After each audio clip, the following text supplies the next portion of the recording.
ఆయన మహారాజు కదా, ఆయనకేం తక్కువని అమాయకులైన గోకులవాసులు ఎందుకిలా చిక్కులో పాడేస్తున్నాడు? లేదు లేదు, విషయం ఇంకేదో ఉంది. అసలు నిజం చెప్పండి. నాన్న పొరపాటున చెప్పడు కదా. కంసమామ ఇదంతా మోసం చేసింది నన్ను మధురకు రప్పించడానికని. అమ్మ ప్రేమలా మారిపోతుంది. ఒక విధంగా చూస్తే పాలు పెరుగు వెన్న నెయ్యి కూడా కాదు, దాని వెనక చాలా పెద్ద పన్నాగమే ఉండుంటుంది. మీకు తెలుసు కదా అదేంటో? నాకు చెప్పరా? చెప్పండి చెప్పండి. యశోద తను కోరుకుంటున్నాడు నేను నాతో పాటు దర్బార్కి నా వెంట తీసుకువెళ్తారా? నాన్న ఏం చేస్తున్నారు? సంభాళించుకోండి. ఎవరిని వెంట తీసుకువెళ్తారు? ప్రజలందరూ పడుతున్న బాధని, వారి విన్నపాలను, వాళ్ల గోడును వినిపించడానికి నా చేతులు జోడించి అర్థించమని ఆయన ఆజ్ఞాపించారు. మన ప్రజలందర్నీ సుంకం నుండి విముక్తులు చేయడానికి. కానీ నాకు అర్థం కావడం లేదు అసలు. ఇప్పుడు నేనేం చేయాలి? మనకెప్పుడైనా ఏం చేయాలో అర్థం కానప్పుడు మొత్తం సమస్యను శ్రీమన్నారాయణుడికే వదిలేయాలి. వాస్తవం చెప్పావు యశోద. చింతలన్నిటినీ నారాయణుడిపైనే వదిలేయాలి. ఇక ఆయనే మార్గం చూపించాలి. గోపికలందరికీ పెద్ద సంకటమే వచ్చి పడింది. వాళ్ళకి నా దగ్గరికి రావాలని ఉన్నా కూడా మొహమాటంతో రారు.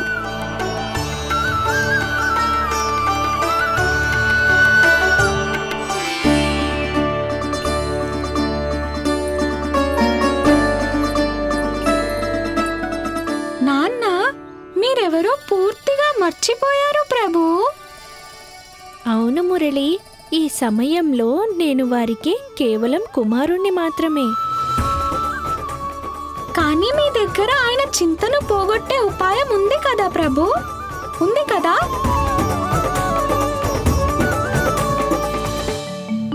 శ్రీమన్నారాయణ, ఈరోజు నా ప్రజలు, నా కుమారుడు ఇద్దరూ చాలా పెద్ద సంకటంలో చిక్కుకున్నారు. మీరు నాకు సహాయం చేసి తీరాల్సిందే.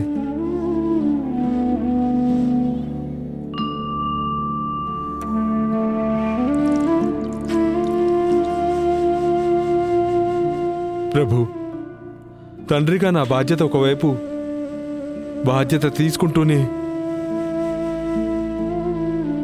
రాజుగా కర్తవ్యం మరోవైపు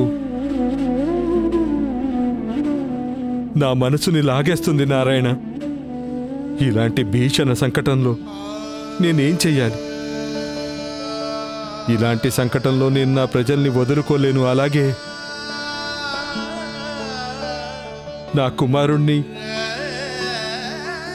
ఆ నరరూప రాక్షసుడి దగ్గరికి తీసుకువెళ్ళలేను. మీరే ఈ సమస్యకు పరిష్కారం చూపించాలి. ఈ శాలిగ్రామం నాకు మా అమ్మ నాన్న ఇచ్చారు. వాళ్ళు చెప్పింది, ఎప్పుడు ఏ సంకటం వచ్చినా స్వామి, ఈ రూపంలో మీరు నా చేయి పట్టుకుని నిలబడతారని, అలాగే నేనేం చెయ్యాలో, ఎలా చెయ్యాలో చెప్తారని. ఇప్పుడు మీ మార్గదర్శకత్వం అవసరం నాకుంది ప్రభు.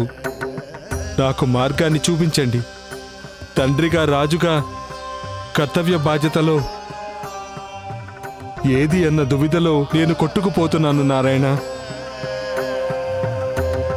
నా ఈ ధర్మనౌక ఇలాంటి తుఫాన్లో చిక్కుకుంది. దీన్ని తీరం చేర్చండి నారాయణ.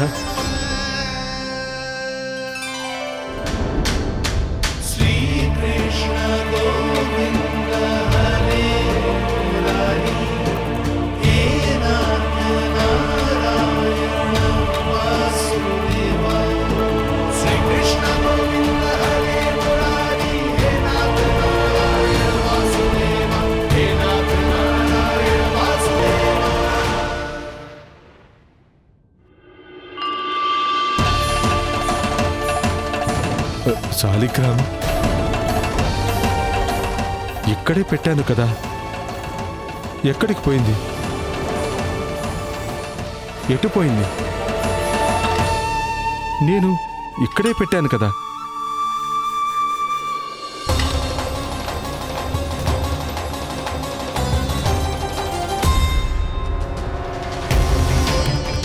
కన్నయ్య, నువ్వు ఇక్కడున్నావేంటి?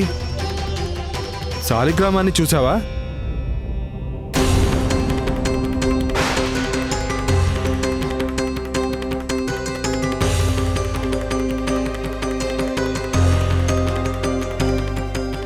అవును, నీ నోట్లో ఏముంది? కన్నయ్య, శాలిగ్రామం నోట్లో పెట్టుకోలేదు కదా? శ్రీమన్నారాయణ, క్షమించండి, పసిబాలుడు తను. ఏంటిది కన్నయ్య, ఏం చేస్తున్నావు? శాలిగ్రామాన్ని బయటకు తీ. కన్నయ్య, ఇది మంచి పని కాదు. ఒకవేళ గొంతులోకి వెళ్ళిందంటే నీ ఊపిరి. కన్నయ్య, తీ, బయటికి తీ. మంచి బాలుడు కదా నువ్వు. ఇవ్వు. అరే, ఒకవేళ మీ అమ్మకు తెలిసిందంటే నీ ప్రజల్ని చూసుకోలేవు, నీ కొడుకుని చూసుకోలేవు అంటుంది. లోభం వలలో పూర్తిగా చిక్కుకుపోయాం మనం.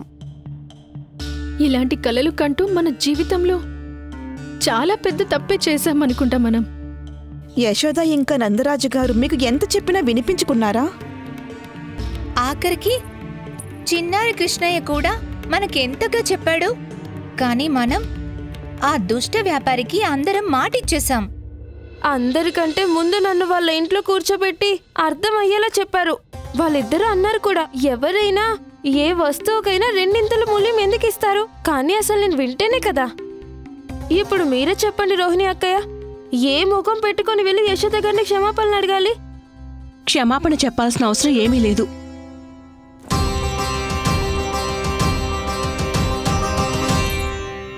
గొప్ప విషయం ఏమిటంటే మీ అందరికీ మీ తప్పు తెలిసింది. దానికి బాధపడుతున్నారు కదా. కానీ ఇప్పటికి చాలా ఆలస్యం అయిపోయింది యశోద గారు. ఇప్పుడేం చెయ్యాలి? ఏ అందమైన భవిష్యత్తు కోసం మేమా కపట వ్యాపారికి నారాయణుడిపై ఒట్టేసి మాటిచ్చామో, వాడు ఆ భవిష్యత్తునే తీసుకెళ్లి కంస మహారాజు కాళ్ళ కింద పెట్టేశాడు. సంతృప్తిగా సుఖంగా జీవించేవాళ్లం. దూడలకు వారి భాగం పాలు లభించేవి. మా పిల్లలు ఎంత కావాలంటే అంత పాలు పెరుగు తినేవాళ్ళు. కానీ వాళ్ళ నోటి ముందు ముద్దను లాగేసి ఆ దుష్ట కంసుడికి ఇవ్వాల్సి వస్తుందక్క. లేదు, నారాయణుడి కరుణతో మీ యశోద అక్కయ్య దగ్గర గోవులకు కరువేమీ లేదు. నేను నా ఇంటి గోధను మొత్తం ఈ ఊళ్ళో పంచుతాను. ఏ పిల్లాడి నోటి ముద్దను ఎవ్వరూ తీసుకువెళ్ళలేరు. నారాయణుడి కరుణతో గోకులంలో ఒక్కరు కూడా బాధపడకూడదు. అంతే మరి. చూడు కన్నయ్య, నాన్న చెప్పిన మాట విను. కన్నయ్య, ఆ నారాయణుడి మీద ప్రమాణం, ఆ శాలిగ్రామం నాకు ఇచ్చేయి.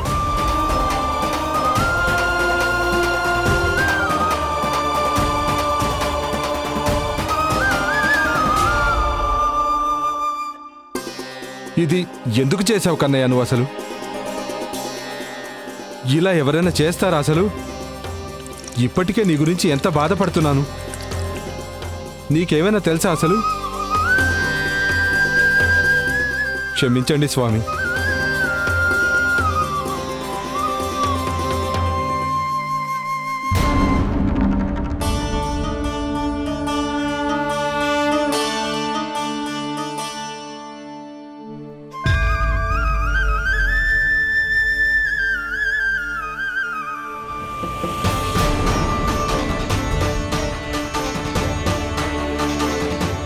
ఇదేంటి కన్నయ్య, నారాయణుడి విగ్రహం ఎక్కడుంది?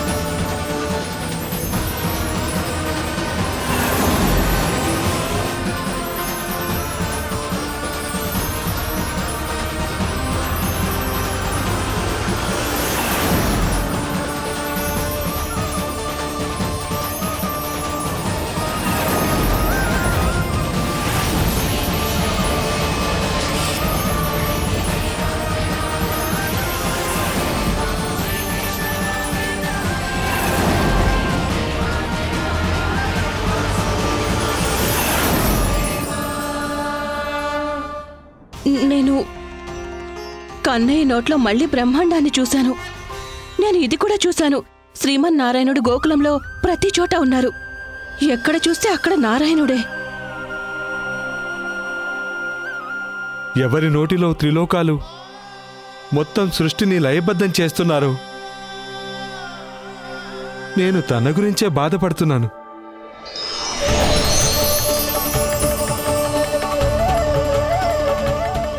స్వామి, స్వామి, బయట మీరే, లోపల కూడా మీరే. నన్ను క్షమించండి స్వామి, క్షమించండి. ఈ కష్టాల ఊబిలో పడి నేను మిమ్మల్ని మర్చిపోయాను. ఎవరి దగ్గర అన్ని సమస్యలకు సమాధానం ఉందో, ఎలాంటి సంకటమైనా క్షణంలో పరిసమాప్తం చేయగలరు. మీరు నా ముందే నిలబడి ఉన్నారు.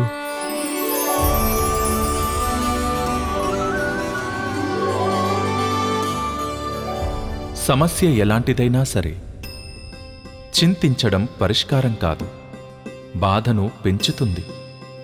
అందుకే చింతించకండి నాన్న.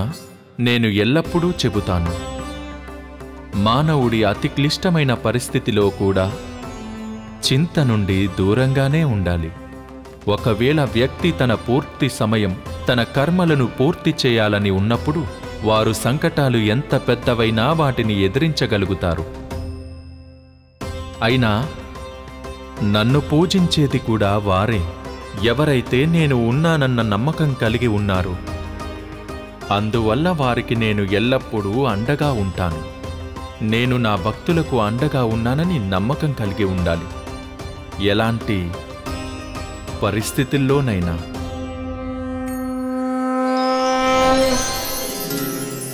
నేను మీతోనే ఉన్నాను నాన్న.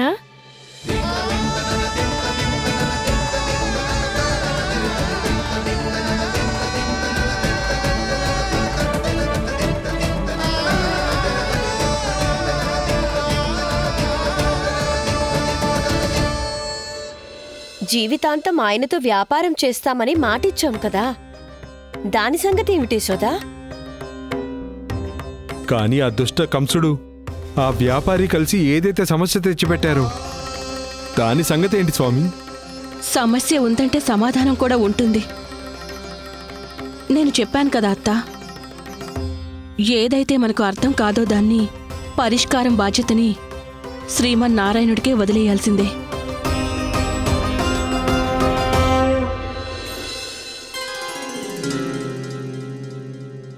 ఇది చూడు,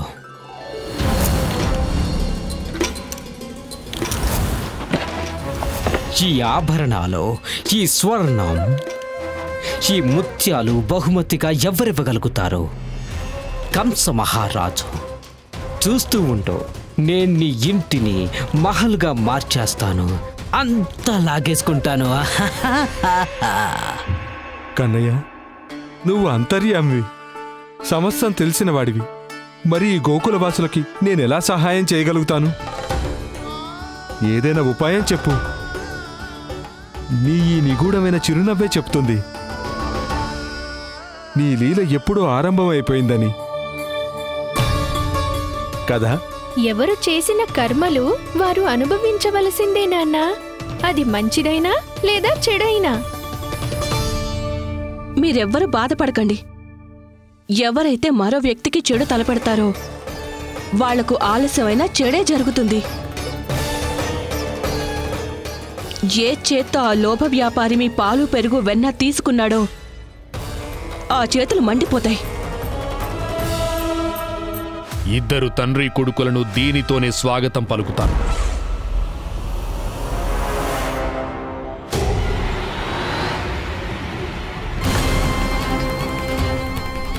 అకస్మాత్తుగా గదలో వేడి వస్తుందేంటి? నా చేతులు కాలిపోతున్నాయి.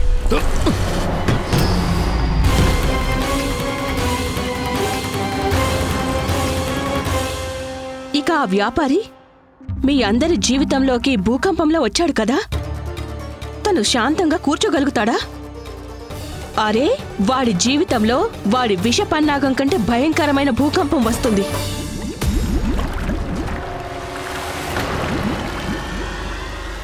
స్వామి, ఇవి వాటంతట అవే ఎలా పొంగిపోతున్నాయి?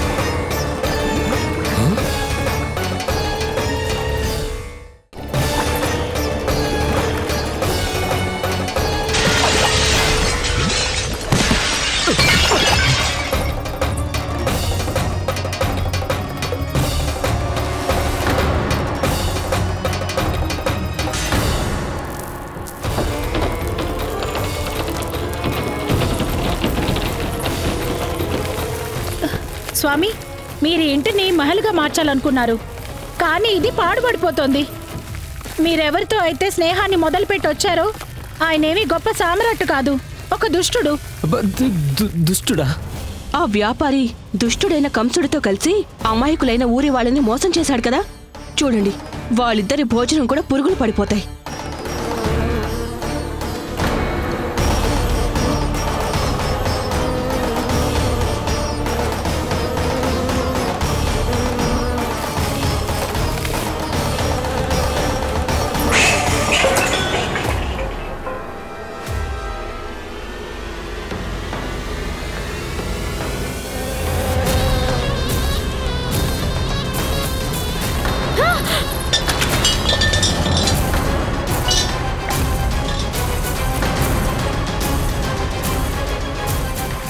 స్వామి, ఇల్లు పోయింది, బ్రతకడానికి బ్రతుకు తెరిగిపోయింది. ఇక ఇంకేం పోతుంది? మన జీవితమా?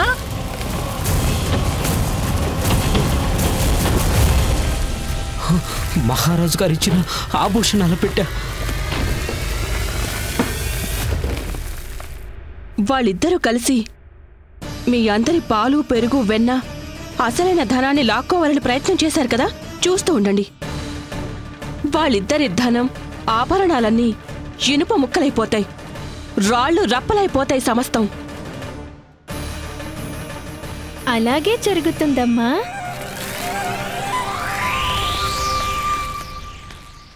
నా ఖాతాదారులు. కానీ స్వామి, వాళ్ళు ఎందుకంత కోపంగా కనిపిస్తున్నారు?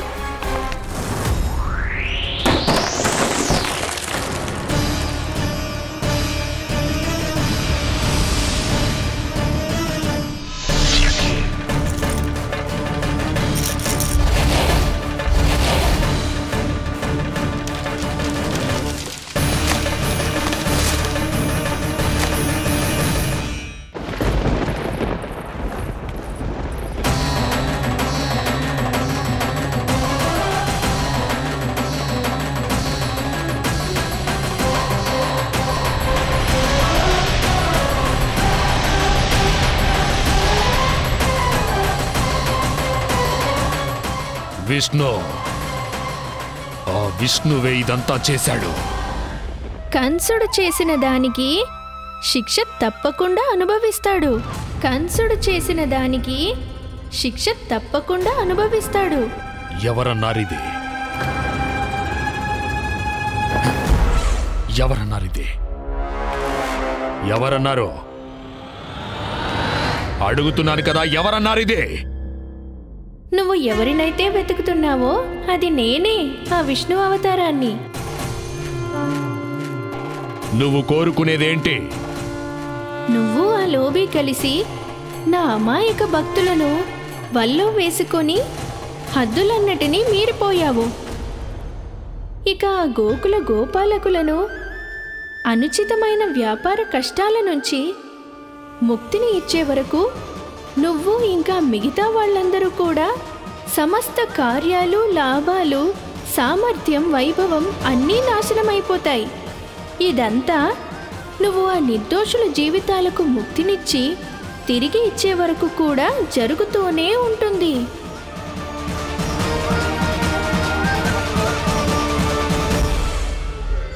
మహారాజా, పాలు, పెరుగు, వెన్న, నెయ్యి సమస్తం పాడైపోయాయి. మహారాజా, మొత్తం ధాన్యం, పళ్ళు, కూరగాయలన్నీ పాడైపోయాయి మహారాజా. మహారాజా, మహల్లో సంయుక్త జలం దూషితమైపోయింది. ఇదంతా మోసం.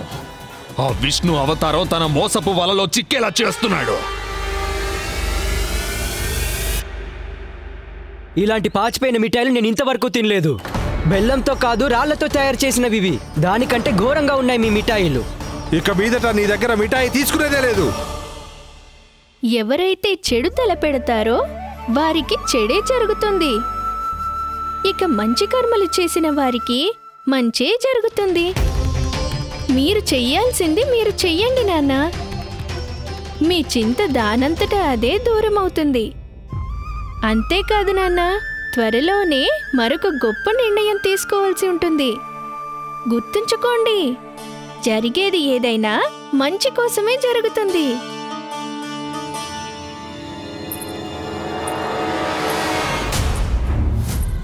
నాన్న, అమ్మ వస్తుంది. ఏం చేయను?